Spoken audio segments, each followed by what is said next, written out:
You go, and again, people can watch the video, but you talk about NAMBLA, and you talk about like where a lot of this is coming from.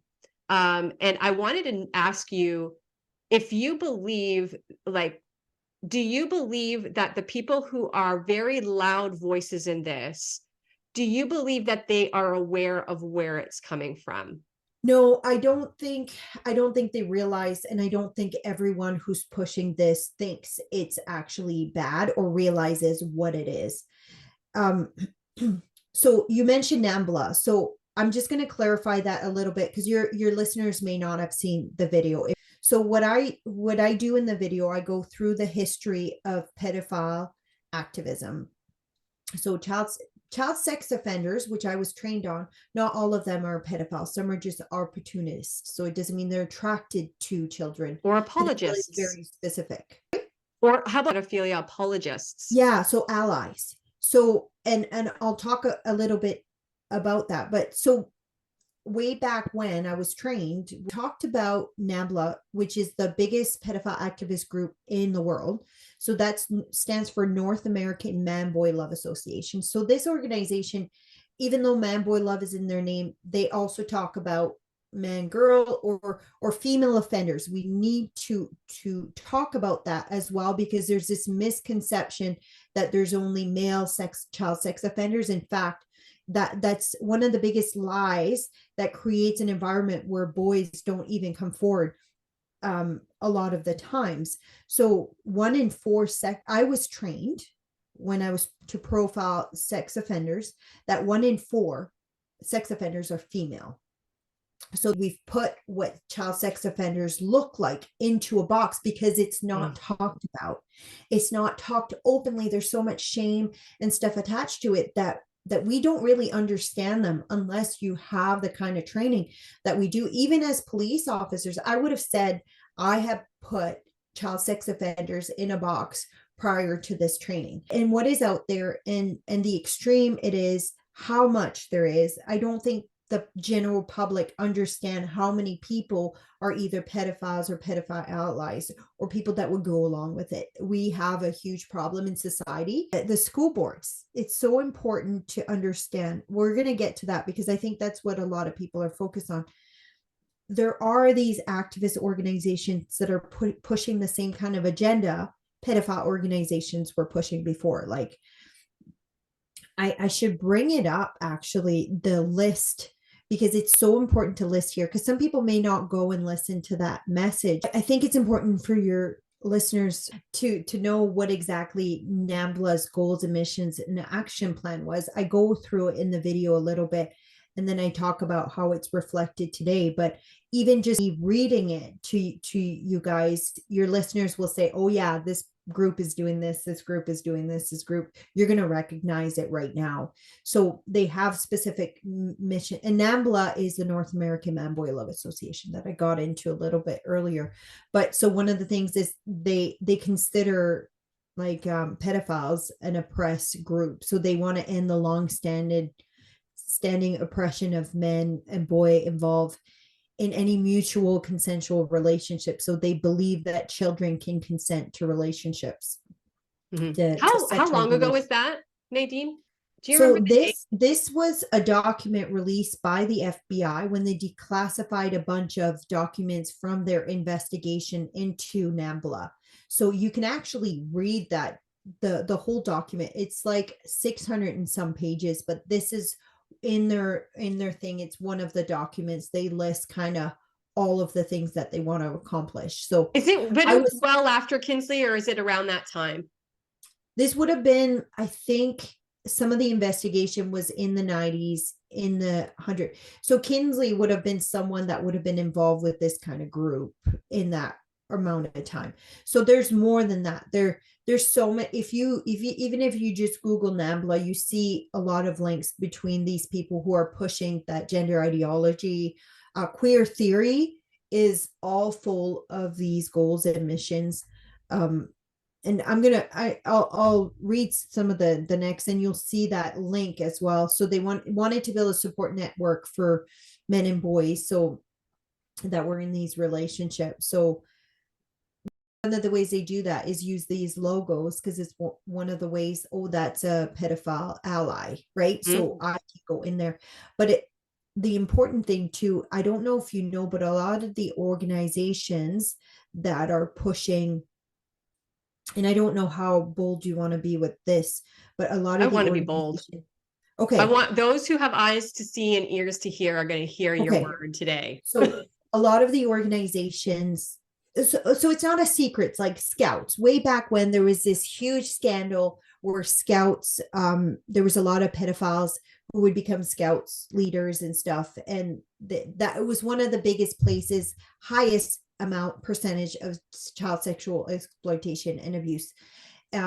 So groups where you match an adult with a child, which makes or sense, right? Like these are people making opportunities for themselves. yeah. Pedophiles will groom themselves to put themselves in position where they have unsupervised access to children. That's why certain locations are high risk location. Churches are one of them. Of Youth course. groups, because you get unsupervised access, trusted access.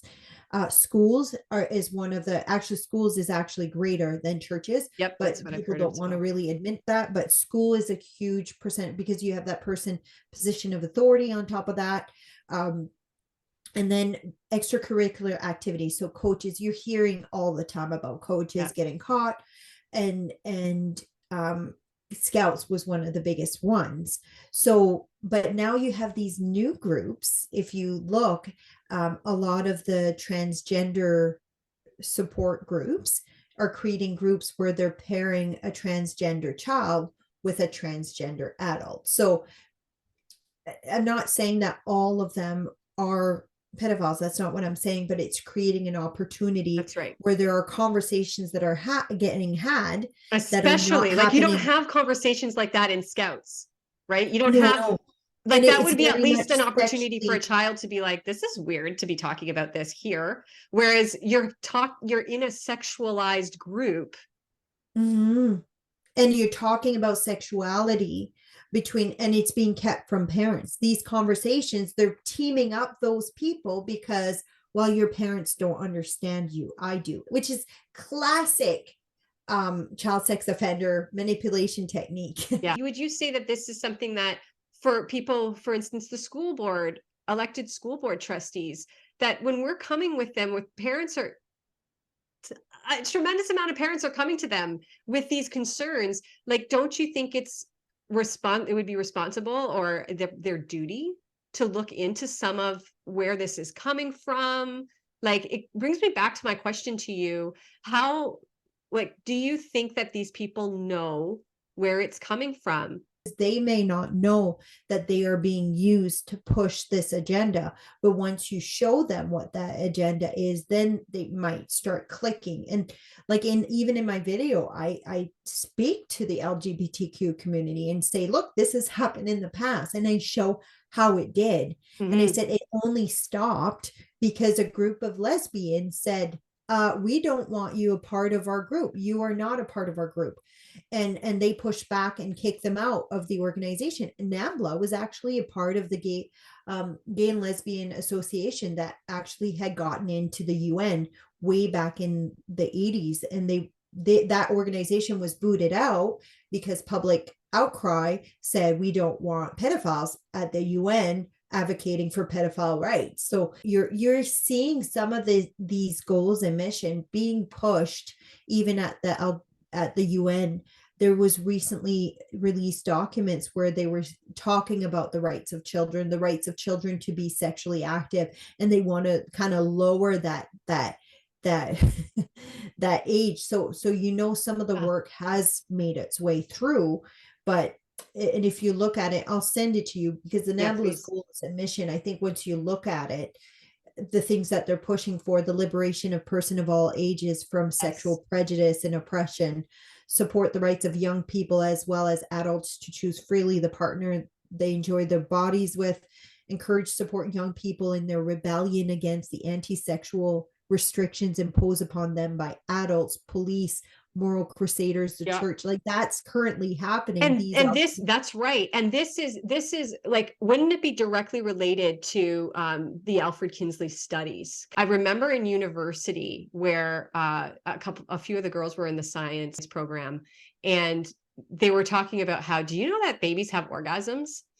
And I remember being like, oh, like I don't know, I don't even remember how I felt when they were talking about that, but it was so innocent in terms of like, you know, my mind went to, oh yeah, they touch themselves and then it feels good. And my analytical thinking kind of goes to, well, how would they know that? And how would they know that? We just went to, and I don't know if this is my ignorance or maybe perhaps a little bit of my innocence, where I'm like, well, it must be like observable data. Their parents were asked, they were surveyed based on just observing their children in a non-controlled environment, you know, where, yeah, you know, they do touch themselves and this is what happens, like, and that's it. Like, I wouldn't, my mind would not allow myself to go any further than that. Yet when we talk today about it's based on science, it's almost like, do you understand? Like, have you thought about that? Like, what kind of scientific data, what kind of controlled study would be able to give you this information? Has anyone thought about that? And it's so disturbing that, you know, and I don't know how deep we want to go, but like, I don't remember now. I haven't watched the documentary or looked at the data for a couple of years now, but I think it was upwards of like 20, maybe 30 orgasms, like for babies and children. Like, So that data wasn't extracted by parents observing. That data no. was Well, some of extracted. them were parents. Some of them were parents with stopwatches. Like, some of them were fathers. And I don't know if there would be mothers. I will tell you for a second that there is no father who will do that doesn't have a sexual perversion That's attached. right. So, 100%. but Kinsley, he got that data from pedophiles who were actively abusing children. So he Yes. worked one-on-one with these pedophiles, didn't disclose who they were, didn't release to the police that these people were abusing. The whole science of it should be completely ignored for the simple fact of how it was gathered. Yes. It can't come from a non-biased scientific standpoint. I wouldn't trust that data to begin with, just by the simple fact that that person had an agenda to push with that study, and That's they right. very much But did. that blew up the whole sexual revolution, right? Like, but it wasn't just him. I think there were so many people, along with the people with NAMBLA, they wanted to normalize sexual activity in children. That same group is the same group that pushes the narrative that the only reason sexual trauma is traumatic for children is because society tells them that it's wrong. They actually believe that. Well, I can tell you as an 8-year-old girl that I knew nothing of sex, and I knew what was happening to me was wrong. And then there's another lie that is pushed that is so damaging to society on its own. It's that whole orgasm, sexual pleasure. This lie that if you orgasm or that you have physical sexual pleasure from the encounter, that it is good, that is not wrong. wow, I didn't even hear that. I've never heard that argument before. Many people. No, this is a argument made by any time there's a case of a rape. Well, did you have an erection? Like, they'll use that in order to try to say that that person was consenting. I will say it's the biggest lie that pleasure it means consent. And that's why I have huge issues with the pleasure-based sexual education.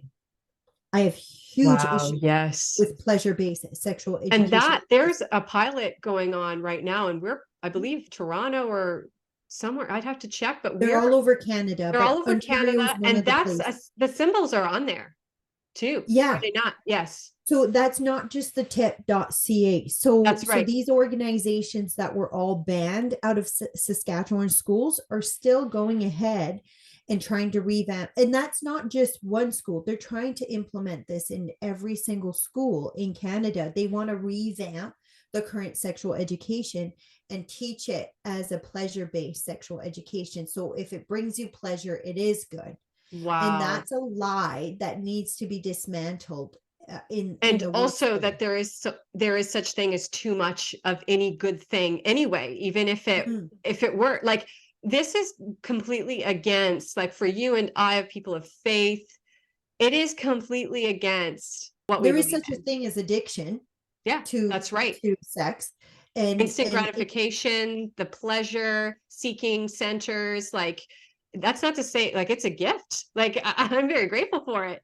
But there are limits to things, and to teach our kids that there aren't, as if it's fact, that's an ideology. Like, and not only are they teaching that there's not limits, they're saying that it's we should be safe. teaching children, we shouldn't be putting limits on age that children get That's involved. right. They actually talked about how not having sex or not being sexual is a negative thing in one of their presentations that I got an audio of.